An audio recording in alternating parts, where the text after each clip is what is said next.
Hi there, baby boomers. I'm John France, author of the For the Love of Boomers book and our YouTube podcasts.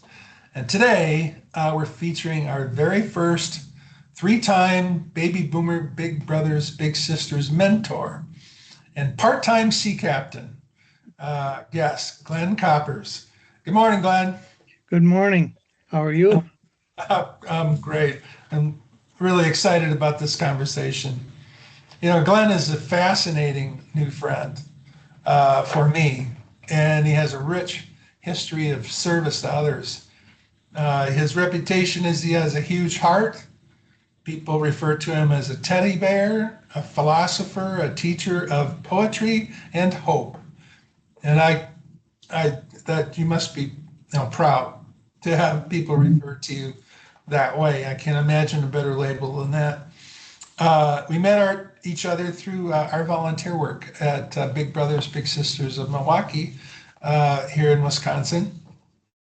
And let me just introduce you to some of a little bit more about Glenn before we get started. Glenn has an undergrad degree in speech theater and mass communications from UW La Crosse, education in English from Parkside University.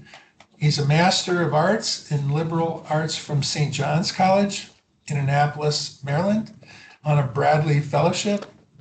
And he received fellowships from the Gilder Lehman Foundation to study history at Columbia University and journalism education at Ball State from the American Society of Newspaper Editors.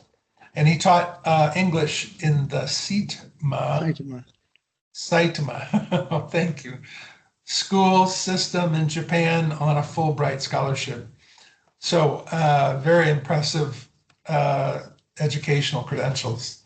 So his professional activities is that he's had jobs in radio and television news. He's a writer. He does portrait and commercial photography, transmission tower painter, director and scene lighting designer for the stage and television.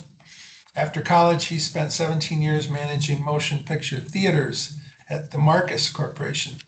He's taught English, creative writing, journalism, drama, and philosophy at the Milwaukee High School of the Arts. He advised the Student Poetry Club, the yearbook newspaper. He's also co-founder of the MPS Charter School, Downtown Institute of Arts and Letters, working with students and youth. He's the author, as if all that wasn't enough, he's the author of a book titled Angels Dance on the Head of a Pin, which I can't wait to talk to him about. And he has served as one of three supervisors on a tall ship called the Dennis Sullivan, that's often here in Milwaukee, overseeing 16 high school students sailing on a voyage to the Bahamas. And he continues to make pastoral visits to prisoners in two state prisons with a Quaker group. So, wow, so much to talk about. I will have to do more than one of these. It's too much to cover. The focus of our discussion today is Glen is a volunteer as a match support specialist for Big Brothers Big Sisters of Metro Milwaukee. He has been a big brother to three young men. His current little brother's name is Nathaniel, who just graduated from high school this spring. Aside from that, he's being an active big brother. He's also involved in a part-time site monitor within the school-based programs at some of our partner schools to help support those matches. And in addition to all of that, Glen is a father and a grandfather and a great friend to many. So welcome, Glen. I can't wait to talk to you more. And I'm going to show a picture here. Give me a moment.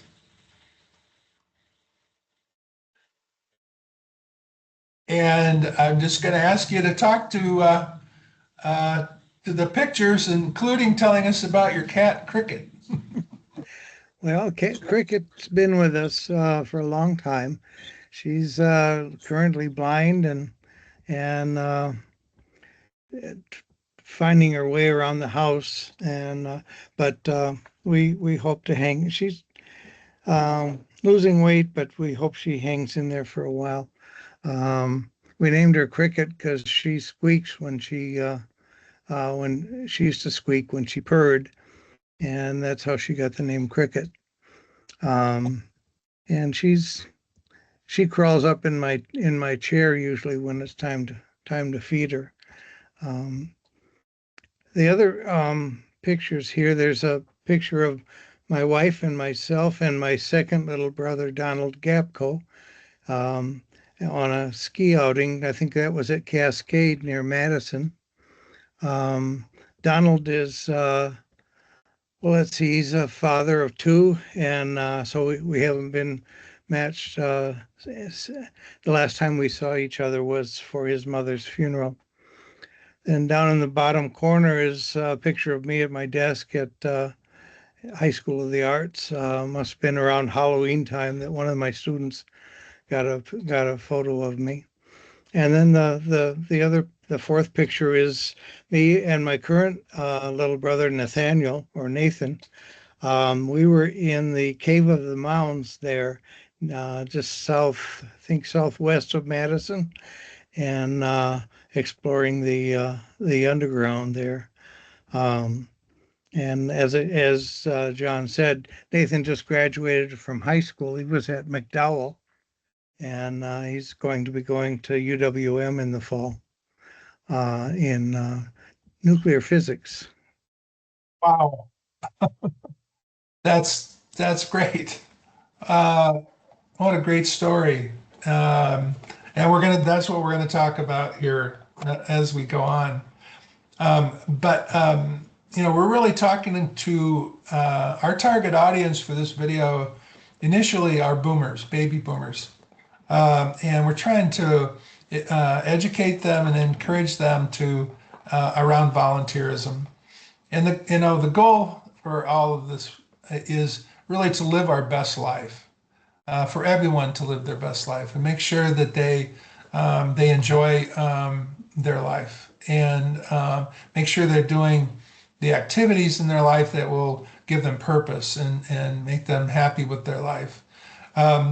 So to begin with, Bob, if I could ask you, we're all aging, and I'm just curious to ask you, since you are such a positive person, how has aging changed your life, and how has it changed your dreams? Oh, well, let's see. Um, well, when I retired, which was about in '07 from teaching, um, I was started working on my book, but I started also at the same time missing the kids that I dealt with every day and being part of that um, population. Um, but and they saw well, I'm start at the beginning, I guess. Back when my wife and I first got married, was a time when the population bomb was published, and we were concerned about population and the future of the world, and decided that maybe we would, instead of having our own children, see if we could help some others. And Big Brother's program was just getting started in La Crosse, where we were at that time. And I applied to be a big at that time. And my first little big was Fred Kramer, and he was 9, and we still keep in touch. He's now, let's see, I'm 75, so he would be 66, and lives out in the Tri-Cities of Washington. Um, and he visited a couple of years ago, and we went to the domes, and he saw Milwaukee for the second time, because he was here once before when I was Donald Big. Um, but we his mother remarried, and they moved out to Washington, and about the same time that I graduated from college, and I got a position with the Marcus Corporation. and they moved me to Milwaukee. Um, and so it was a mutual, and we just mutually went to different sides of the country. And I was here for a while, and being a theater manager, I was able to give passes to the Big Brothers Big Sisters program, and because I was giving out passes to them, I mean it was a mutual benefit. Um, they asked me to be on the board of Big Brothers Big Sisters in Racine, and I did that. And then I thought, well, I might as well have another little, and that's how I got Donald, with the one we're skiing with there.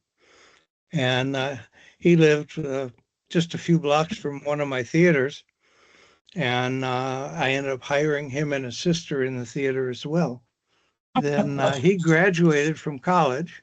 Let's see, he was about 14 or 15 when we started, and then he graduated from college about the time I got my teaching degree, and he went off to work, and well, he got married and had a couple of kids, and we were hosting, as well as Big Brothers Big Sisters, we also hosted exchange students through the AFS program, and we had a number of them, about between students and teachers. We hosted over 20 over time, but and so we've done a lot of traveling as well.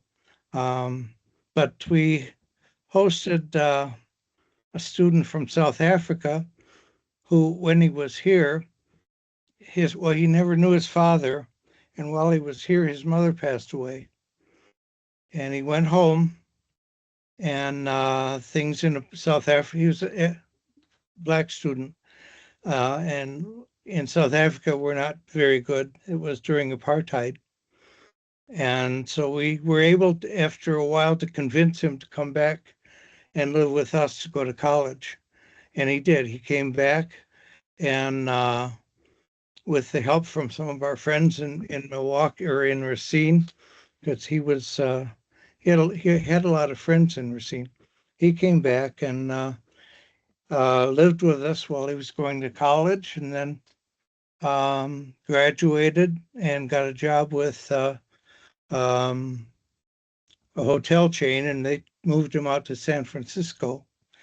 And he got married. Well, he went home for his grandmother's funeral, and while he was there, he met a girl that he had known in high school, and decided they would get married. And he adopted her child, and they came back, and he got a job with the South African consulate in Beverly Hills, and so he's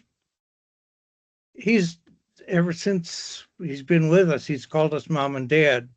And since both of his moms and dad are gone, we've sort of adopted him, not officially. We're his sponsor through the State Department, through immigration. Uh, when we brought him over here, we had to prove guarantee that we would make sure he wasn't a, a problem for society. And so we sponsored him and his wife, and they've since then have three children who we consider our grandchildren. Oh, wow, And that's quite an experience you've had. so and that Um, was AB. His name was Abraham, uh, and we call him Aby. That's what his mother called him. Um, and then when I retired from teaching, I did about 20 years teaching. Um, Again, I started working on my book, and I was missing the kids. And I saw an ad for Big Brothers in the schools. And I thought, well, I can go, and this was just part time. So I could go back into the schools, see the kids, and work for Big Brothers at the same time. I've always, now since 1969, had something to do with Big Brothers. So I um, figured it was a perfect match, and I started um, recruiting bigs for the schools and meeting with them over lunch or after school, and making sure that they had a good relationship going, and that's what a match support person does. And Oh, we're we have a lot of female bigs, big sisters, but we were having trouble getting male big brothers, and we had a lot of kids wanting a big brother, and I felt like, well, I got to do something, and trying to recruit more big brothers. And I thought, well, why don't I do it myself?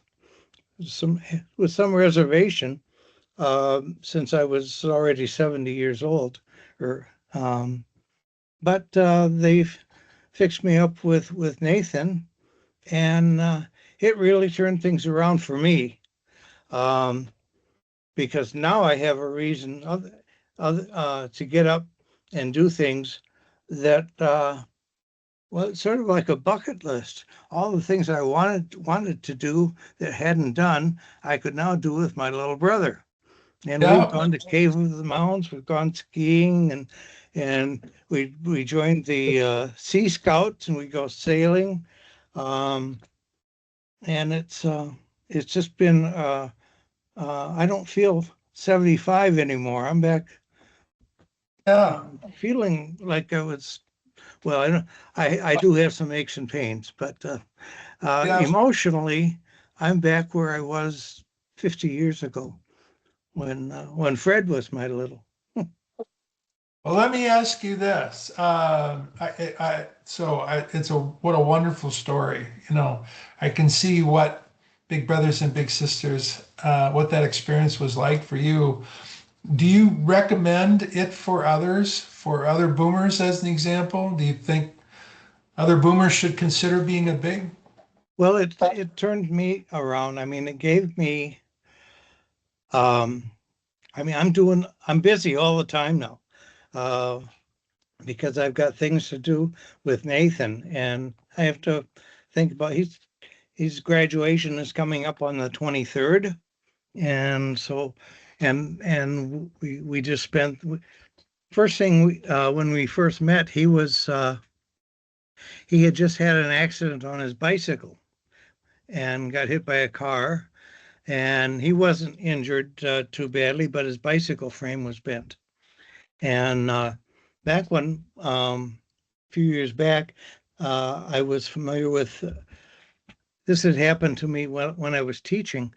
My son's bicycle got run over, or not run over. His was stolen, and I was grousing about it in class. And two of my students had started the Milwaukee Bicycle Collective. And their dad loaned them a space up in his shop, and they organized a bunch of people that would take old bicycles, fix them up, and give them to kids who needed bicycles in their neighborhood. And it's now in its like 25th year. Anyway, they were students of mine, and they said, well, if he needs a new bicycle, come to the collective, and we'll teach you how to fix bikes. And you put in some volunteer time, and you can earn him a new bicycle, and he can learn to fix it at the same time. So we did that about 20 some years ago. And then when Nathan's and I first met, he needed a bicycle. So we went over, and it was still, they were still operating, and so we've been Oh, putting in 3 to 6 hours a week for the last 6 years fixing bicycles. And then we take them, we go through the police department or the Parks and Rec, and give away bicycles to kids. We just did one with the Wisconsin Native American Society here in Milwaukee, where we fixed up. We had 35 bicycles, kids' bikes. We took in and fixed up and refurbished, and they brought us the kids, and we supplied them with the bicycles, and so it's oh, I can only imagine what a payoff there has been for the child, for your littles. Yeah, he And that's great. it's his personality is that of someone who wants to help. We first met, I asked him what he wanted to do when he grew up. He says, "Well, I want to be a medical technologist so I can invent something to make it possible for my mother to walk better." It was like his whole focus in life was to help other people, and he's been that way the whole way. So doing the bicycles was excellent for him because uh, he does it. You're the master nurturer, it sounds like. You really help these children develop and become, helpful adults and thoughtful adults. That's so great. What a great story. Let me ask you another question. I know that you visit people in penal institutions. Uh, um, Tell me a little about that, if you don't mind. Um, well, that's through my Quaker faith. It's we there we just there are two of us, but there have been more. It's we drive up to we're considered pastoral visitors. Among I have a uh, uh, what do you call it, divinity degree. Well, that I've gotten, and so we're able to go up and we have a prayer group and a Bible study group in Fox Lake and in Waupun, and the residents there are able to, if they see that we're available, and they can sign up to meet with us. We go once a month um, to and they've been in the 10 some years that we've been doing this. But it was part of, I didn't start it. It was going on in our Quaker meeting for years. Um, and they were needing, people come and go from that obligation or volunteer. And they had a vacancy, and I volunteered, and it's been rewarding too. You can see a change um, in the men we visit, um, and it it's well, it's what for me it was what Jesus said when one of the apostles uh, asked Jesus, "Well, when did we ever visit you in prison?" And it's the line is from Jesus is, "Well, what you do for the least of these, you've done for me." And that's been sort of my guiding principle since I was a little kid in Wow. Catholic school. Um, and so when the opportunity arose at our Quaker meeting, I volunteered, and I've been doing it since then. But frankly, we're not supposed to talk about it or advertise it. Okay. All right. Real, I real just, quick, real I quick, just, because we're running a little out of time. okay. Tell me about the trip to the Bahamas on the Dennis Sullivan. Oh, sure. The ship was built here in Milwaukee, um, and it was. I was uh, teaching at High School of the Arts, and the I think it was Northwestern Mutual started a program called Science Under Sail, and they would take kids down to the Bahamas they have to take it out of the Great Lakes in the wintertime. So they would keep it down in Miami. And then we would sail from Miami to the Bahamas. And there's on Lee Stocking Island, University of Georgia has a marine biology lab.